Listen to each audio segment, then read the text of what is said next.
Happy Labor Day, everybody. Welcome to Sports Tonight here on this Labor Day Monday. I'm sports producer Scott Pennyman, all by myself, just kind of hanging solo today. Of course, everybody wanted the day off because it's Labor Day, right? So who really wants to labor on Labor Day? But I'm all good for it here because this is coming off a tremendous weekend of sports. Just when you think about college football, really getting into full swing this past week. So really a lot to unpack from this weekend of college football. First of all, can't start talking about college football this weekend unless you really start on Colorado against TCU. Deion Sanders, Coach Prime, in his first, I guess you can say, D1 college football game, playing with the big boys and coaching a Power 5 out in Colorado. Of course, that was one of the biggest stories in the offseason, was, could Deion make the transition from Jackson State and doing a really, really good job there to making the transition to playing, not playing, but to coaching at a Power 5. He had to do a lot of transferring. He had to do a lot of transformation of that roster this past offseason, right? Because Colorado only won one football game last season. So there was a lot of talent. That roster needed some tremendous upgrades of talent. And Deion did that. He plucked a lot of guys from the transfer portal. Obviously brought his son, Shedeur, over to play quarterback. Travis Hunter.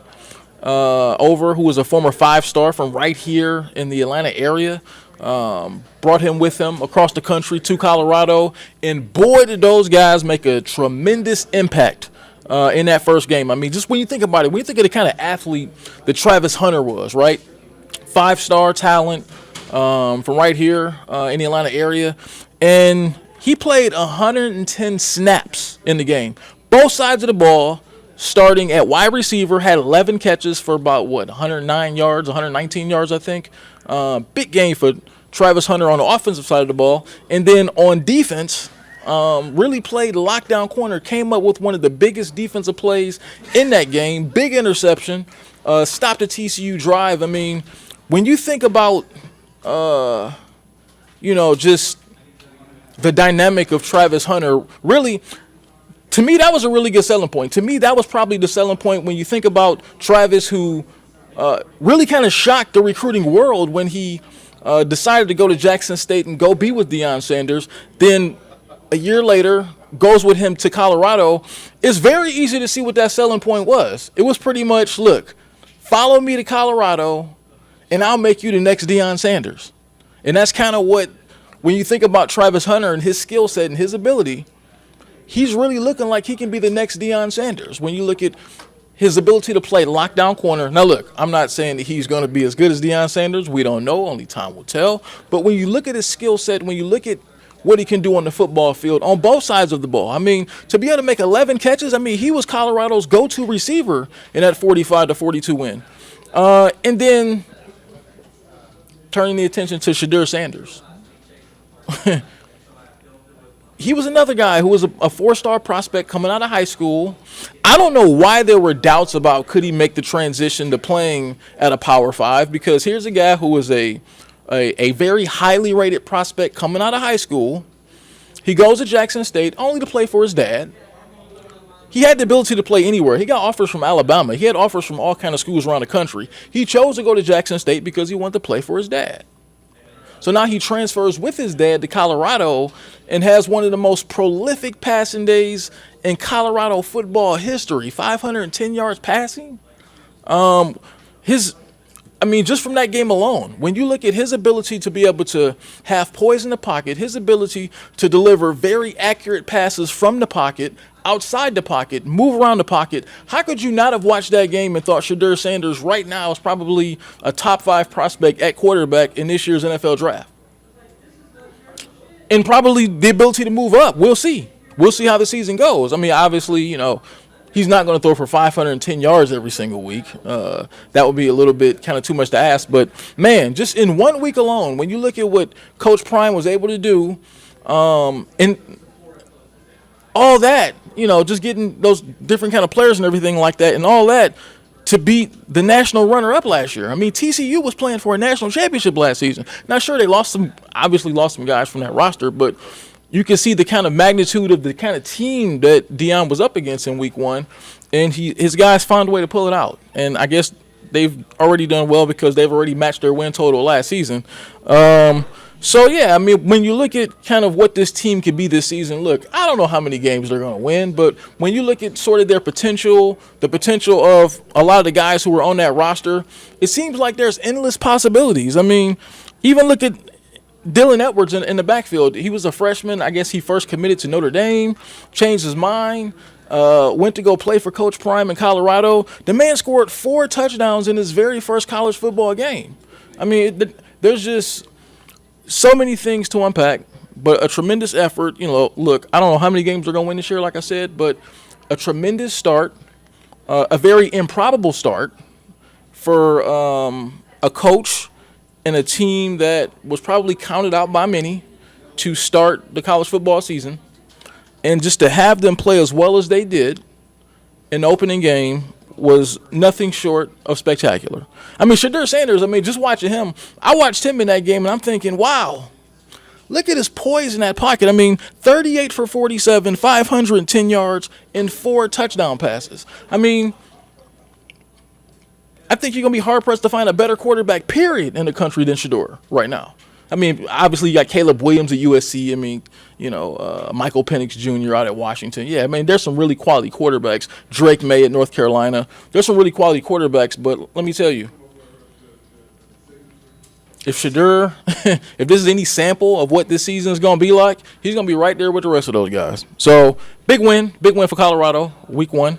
And we'll see as they move on. They host Nebraska next week, so we'll see what kind of team they could be as the season moves on, but probably a better start than anybody could have ever imagined. And so I was thrilled watching that game. And that's one thing when I talked about this past offseason, that I thought Georgia Tech should have made a run. I even reposted that on my social media pages this weekend because a few months ago we were sitting here doing this show, and I thought that Georgia Tech should have made a bigger run for Coach Prime.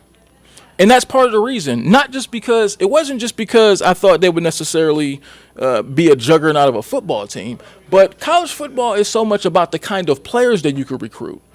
And let me just be real. People will follow Deion Sanders to go to play for him because he's that sort of inspirational leader. He's a Hall of Fame player, so he can tell you how to get where you want to be. With all due respect to Brent Key, not too many people are coming to Georgia Tech because of Brent Key, because of his name. So that's why I thought, with no disrespect to him, that's why I thought Deion Sanders would have been so much of a better fit at Georgia Tech, given the fact that he was a Hall of Fame player for the Falcons. He's already got the name value. He's got the area locked down. I could just imagine the possibilities had they made that move. But things happen the way they did for a reason, and we'll all kind of move on. So Kansas got back from UGA today, went out there for their oppressor, Kirby Smart. They beat up on Tennessee Martin, as most people would have expected. 48-7 was the final. That's pretty much the way you thought that game would go. I mean, Tennessee Martin struggled to move the ball to the 50-yard line most of the day. So that wasn't really a real test. You don't really know a lot about what that team is going to be about this year just by watching that football game. But I think kind of what they talked about was their ability to be able to clean some things up is what they're going to have to do this week. And, Kirby talked a lot about just kind of tightening up some things on both sides of the ball. So they'll play Ball State this week, so they'll have another big opportunity to do that because Ball State won't provide much of an opposition for them this week. So that'll be another opportunity for them to get ready for SEC play. And that's really what these first two games were all about for them.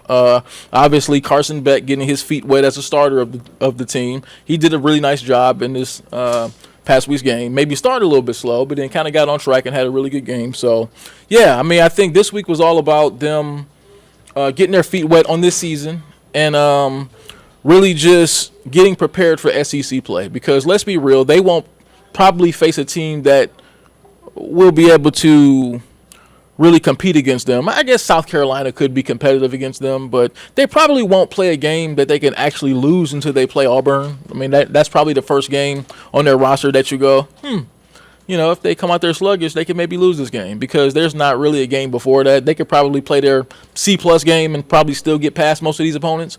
So not much you can really tell from that first game. So we'll just look forward to what they have in SEC play. Like I said, Ball State this coming week, another team that they should be able to manhandle. This is going to be another one of those 56-7 sort of games and that sort of thing. So not much to see there.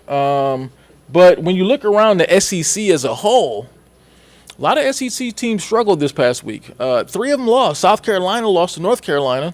You have I was just trying to think about this before I came. I'm looking at all of the SEC teams. Florida got beat up pretty good by Utah in that opener on Thursday. And then you had what's the other SEC loss here? I go to. I don't know 3 teams. Oh, obviously last night LSU.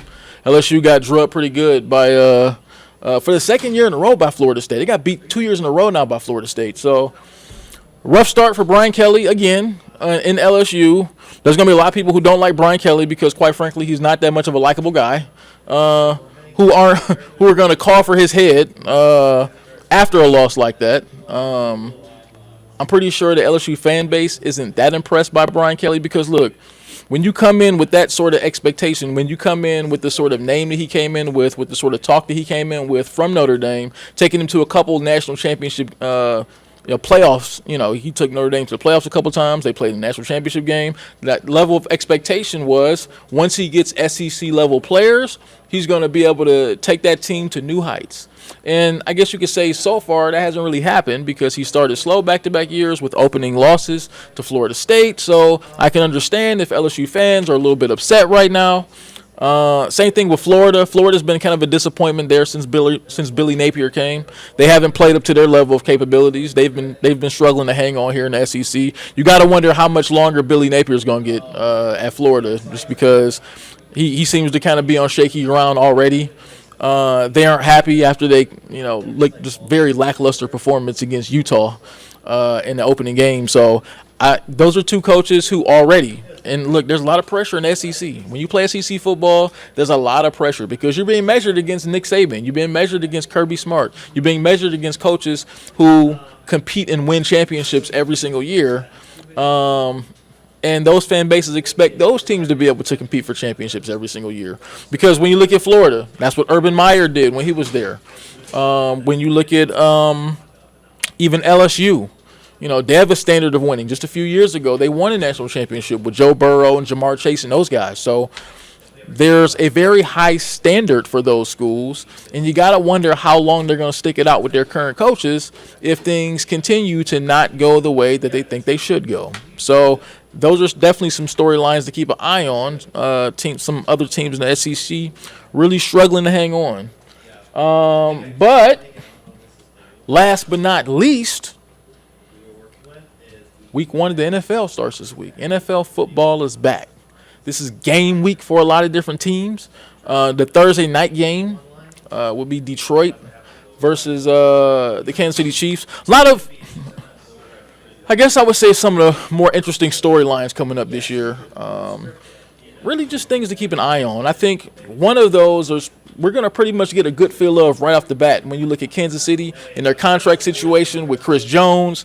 Looks like that's going to drag into the season here. I mean, the man wants what he wants. The man wants his money. I mean, what can I say here? I'm never going to complain about a player going for their money. When you look at how much money the NFL makes, when you look at the physical toll it takes on your body to play NFL football, no way I'm going to blame a guy like Chris Jones trying to get every single dollar that he can get. The man wants more money than Aaron Donald. He wants an Aaron Donald type contract. Now, I'm not going to sit here and say that he's the caliber of player Aaron Donald is, but when you look what he means to that Kansas City Chiefs team, I mean, they've won a couple Super Bowls. Obviously, Patrick Mahomes is the biggest piece there. But Chris Jones has been the most valuable piece to that defense. And so we're going to see what kind of football team they are on that side of the ball We're going to find out really quick when they play a Lions team on Thursday night who's probably going to run the ball right where he should be on that spot on the defensive line. So, yeah, and look, I understand how this works, especially when you have a great quarterback. That's kind of just the way the salary structure works in the NFL. When you're paying a guy like Patrick Mahomes, I think his contract is worth, like $400 million?